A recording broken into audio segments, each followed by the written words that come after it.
Alléluia. Faisons l'homme à notre image et à notre ressemblance. Maintenant, cet homme-là, qui est à l'image de Dieu, qui est à la ressemblance de Dieu, c'est cet homme-là maintenant qui doit dominer. Alléluia. Il doit dominer sur 3 espaces. Alléluia.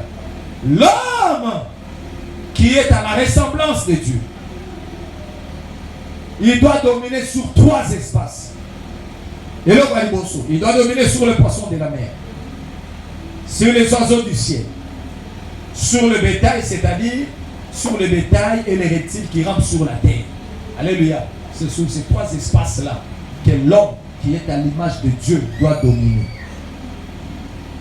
Alléluia. Et il y a le mani. Soit qui monte, Azana image en zambete, à côté de la dominer l'espace. Maintenant, le problème ici, c'est quoi? Lorsque tu es qui dans la présence de Dieu, tant que vous avez qui ont créé la terre, tu es qui sont nos soins. Mais il y a eu maintenant un problème. Quand il y a un habit sur la moquille, si Job a lobby, tes jours sont grands. C'est-à-dire, tant que Job est dans la moquille, Babandi Kotan il était Nicolas Zara qui est pas dans Zamba. Alléluia. Makomi Kotan il était en Botan et Balobi. Oh, un jour, 2 jours. Mais Abandi Wanate, parce que c'est un esprit. Amen. C'est que sur la terre, il y a une transition. À outil esprit, il y a la tinzoto, tango la tinzoto, il y a la transition, tango le mwenzoto zongi. C'est que ils ont continué au sous-quitté. Alléluia. Oh, Akoufi na 50 ans. Akoufi na zoto ndelo, il a continué. Alléluia. Amen. So, dès qu'on continue, si le côté est outil bien, tango kiti, oyo sali awa na transition, il y a un monde qui déterminer que zonga na yo. N'était ce maintenant ça nous comprendre. Et ça nous comprendre. Côté de où tu es là, et ça la ranzela, c'est comme le rôle de la Bible le dit, le diable viendra par un seul chemin, il fera par cet autre. Alléluia. Ayaki nanzela moko na zondi nanzela sam. Mais ça dégage moko na bisopé. To yenzela moko, mais tant que tu continues la transition, que zonga na biso ezana manzela mibale. Selon les gens déterminés, oyo tozo sala na mokili, des gens déterminés côté tozo zonge. Alléluia. Bamusuba kozonga na gauche, bamusuba kozonga na droite. Amen. Mais koya toyela nzela moko. Alléluia. Amen. Ce qui peut nous comprendre nzela moko zali tant de botama na ba mama po muta botama na zeta zate. Amen. Quelqu'un compris? Amen. Po muta botama na zeta zalite. Mais kozo tozongela tout. Je crois que j'ai expliqué ça dans la tête qui m'a envoyé les jeunes prophètes. Azongela nzela utate. Alléluia. Je crois que j'ai déjà prêché ça. Donc, kozonga na biso, tokozongela ndenge tokozongela côté to utakite. Ce qu'on liboso na biso tant toye na transition, tozana banzela mibale. Alléluia. Moko ekeboye, mususu ekeboye. Mais tangu toye siko na mokili, tangu tokoti wana ecclésiaste tentation bisa biso. Pensez à makambo nyonso oyo tomonaka kuna, tobungisi yango. C'est yomo na kaloko ndé tango yaki na mokilo bandeli visita te wa mukolo. Amen. Bozaji moko na koko na bino. Amen. Alléluia. Amen. Si vous savez que l'anniversaire vous avez à 20 ans, 2022, 20 ans, 2023, 20 ans, yo va so otikala oza mukolo. Amen. Alléluia. Amen. Ça va dans otengi nombolo ça soki na 3000 ans. Nous on a zanga na 20 ans passer la taille moko. To banda ko compter bando zalaka. Alléluia. Bando zalaka na mokili ndoza na 20 ans, moza na 20 ans. Ya mona bisi Job a dit tes jours sont grands. Alléluia. J'aime ce mon ami, il nga mwana mkebu. Sika biloko nga mwana mkebu. Alléluia. Nga mwana mkebu ekrema bonyo kolanga wa mukolo. Ndeko za koza pekula mwana mama na bino. Mama na bino za camarade na yo. Alléluia. Bobeta nzambo fort côté kuna à l'éternité. Alléluia.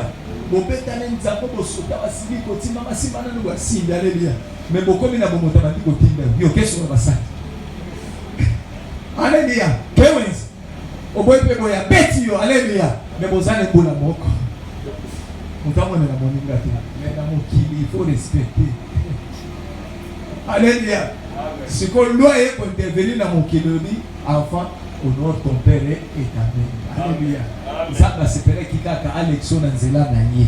Oui, Nanzela Nayo de Kawana. Alléluia. Ma réalité a ma stanayo. Dans le but de Rokende, au Bimi Boton, c'est l'église. Ah, mon Robert Tananoboye. Ah, camarade Nayote. Alléluia. Là, oui, c'est maman. Là, c'est la CBT film 50. Alléluia. Faut te compositionner ma campagne. Moi, na obota nous sommes na mwana mukio na zana beza. Mastano munene. Alléluia. Ubeta ni bali kuna pacho chobo. Batu bagangi. Alléluia. Yo padi na ngodi. Ah, okusema soni zera na kuzayo. No yeboye. Yo komi papa ya komi mwana. Alléluia. Nous faisons dépendre de l'ensemble. Alléluia. Amen. Alléluia. On me donne ici. Alors, bien aimé dans le Seigneur, l'homme, à l'image de Dieu et selon la ressemblance de Dieu, a dominé 3 espaces. Alléluia. Premier espace, rapidement, sur la mer, c'est-à-dire le poisson. Alléluia. Le poisson. Donc, en a 4, c'est poisson. En a dominé le couleur à poisson. Pour la poisson, total Apocalypse 17, 15. Ça. Apocalypse 17, 15, c'est le Bible. Que les eaux sur lesquelles tu as vu la prostituée, Ezali les nations, le peuple et les langues. Alléluia. C'est que l'homme a la ressemblance de Dieu. La mer dans laquelle se retrouvent les poissons, c'est le monde. Et Seigneur a dominé dans ce monde. Alléluia. Et Seigneur a dominé. Parce que ce qui a dominé, t'es bien aimé dans le Seigneur. Azali sous bien aimé à l'image de Dieu. Amen. Azali sous à l'image de Dieu. Or, l'homme a la ressemblance et à l'image de Dieu. La pensée de Dieu, c'est qui créons l'homme à notre image et à notre ressemblance, afin qu'il domine. Amen. Qu'il domine. Amen. Yakozomo na Yesu aya lokola biso tangu toye na mokili to perdre siko nature tozalaki na yango to lati nature humaine yango moni Yesu aya po akomisa siko biso lelo tozala à l'image de Dieu. Amen. Sotala lolenge ni nzamba sozo msabiso to comme à l'image de Dieu tangu azopesa biso la parole. Amen. Omoni liloba ndezo akopesa biso l'image identique tozala identique à Dieu. Donc lelo soki balobi koyiba te soki ngana zo yiba te pasteur ado zo yiba te papa liso zo yiba te okoteke to se rassembler. Amen. To sa image moko c'est que to kokana nana to kokani na Nzambe po Nzambe ayibaka te. Amen. Alléluia. Mais tangu to yenda mokili mutula mutalati image oya Dieu pa ya tata na mama na ye. Yango somo na Bible les sabiso na 1 Pierre Rubi, vous avez hérité de vos pères de vaines manières de vivre. Alléluia. Ce qu'on a besoin de corriger ma vaine manière, c'est maintenant la parole de Dieu où nous avons sorti de la biso. Alléluia. Au bon bien aimé dans le Seigneur tango le nom là tu as dit pour ta nayo bien, on a dit blues nayo c'est parce que on dit na ningina respecter le banan yanza. Mais oh ya la ti mini jip. À respecter le bananza. C'est que ceux qui total c'est que ngana yo to salini to kokanete c'est que luka côté na bien.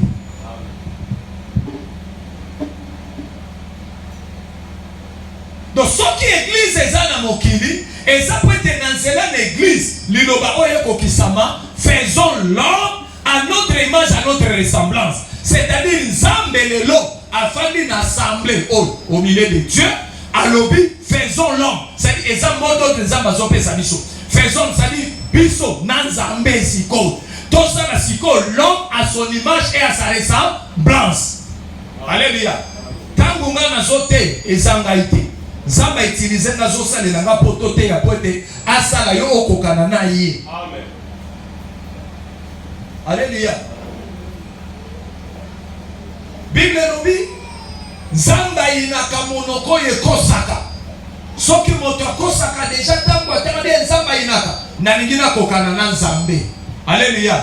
Asalini alongoli lokutana munoko akokani na nzambe. C'est ça non? Bon ami, liloba nde muto ezongisi ye. Yesu nde muto azongisi kwa kokana na nzambe, azala image moko na nzambe. C'est ça nde balobi, faisons l'homme à notre image, à notre ressemblance. Maintenant l'homme là, oh il y a ça l'image de Dieu, et c'est qu'il a dominé sur 3 espaces. Alléluia. Le monde qui est la mer, et c'est qu'il a dominé le colon na yango. Et c'est qu'il a dominé sur tout ce qu'il y a dans le monde. Maintenant si on est longtemps aux hommes, biso bana na nzambe, toko ka dominer na mokilio yote, to se poser question, soit nanto koma penza image exacte ya nzambe te. Parce qu'on lingo lingate, nzambe nde muto alobaka ngo afin qu'il domine. Amen. Alléluia. Afin qu'il domine. C'est ezane loko moko te na mokilio yo, et c'est ngeli dominer yo. Donc yo ana nzambe ozali kolo ya nyonso. Amen. C'est que ceux qui ont dominé, pose-toi la question de savoir est-ce que je suis réellement l'image de Dieu ou pas? Parce que l'image de Dieu et la ressemblance de Dieu doivent dominer. Alléluia. Alléluia. Namini a travail na yo. Mais si kozali, partout ozali, so que zaka kanamukino, toi tu es appelé à dominer. Alléluia. Ceux qui t'ont su l'exemple d'Adam qui était d'abord Oyo Nzamba Kelaki, Bible et Lobi, Adam Zaki ko dominer les colons, nous Zaki n'a jamais même les colons Banyam. Azak ko dominer. Et Fornini, Adam Sara qui peut dominer. C'est parce que Zama Lobe Sara qui est Outaki na Mono Kwanzam. On m'a lobe Outaki na Mono Kwanzam, mais ça a toujours l'efficacité na yango. Alléluia. Naligina émission na tombo na lelo, les images de Dieu, les ressemblances de Dieu, qu'ils le veuillent ou pas, ils doivent dominer dans ce monde. Ils doivent dominer dans ce monde.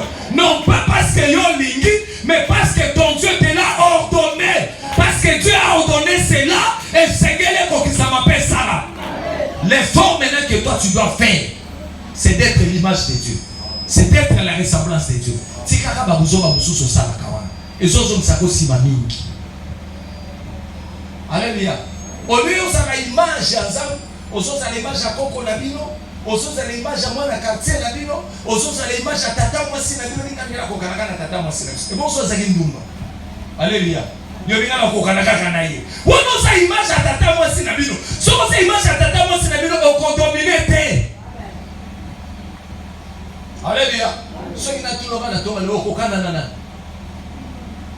Alléluia. Tamba tu batala kona mukibata ngo penselo ya tatala bango vema.